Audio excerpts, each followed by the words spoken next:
সাপটি বাড়িতে বাইসনের গুতোয় আহত ৫। সাত সকালে ময়নাগুড়ির লোকালয়ে দাপিয়ে বেড়ালো বাইসন। ময়নাগুড়ি ব্লকের ২ নং সাপটিবাড়ি গ্রাম পঞ্চায়েতের ১২ঘড়িয়া এলাকায় বাইসনের হানায় গুরুতর আহত ৫।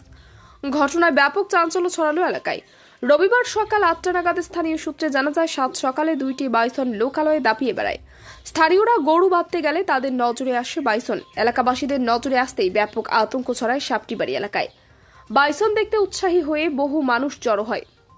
সে সময় পরিস্থিতি বেসামাল হয়ে ওঠে। আরো গুরুতর আহত হয় ৩ জন। সব মিলিয়ে মোট ৫ জন আহত হয়েছে। তাদের মধ্যে একজনের অবস্থা আশঙ্কাজনক।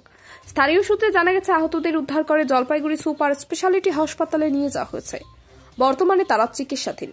ঘটনাস্থলে পৌঁছেছেন বন দপ্তরের কর্মীরা। পরিস্থিতি নিয়ন্ত্রণে আনার চেষ্টা করেছেন বনকর্মীরা।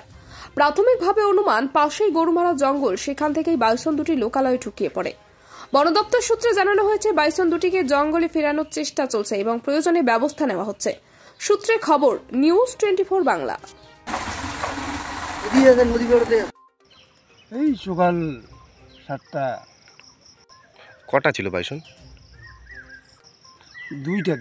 দুইটা ছিল। এখন কোথায় আছে কিছু জানা গেছে না? কিছু জানতে পেরেছেন কোথায় আছে? কেমন করে জানবো?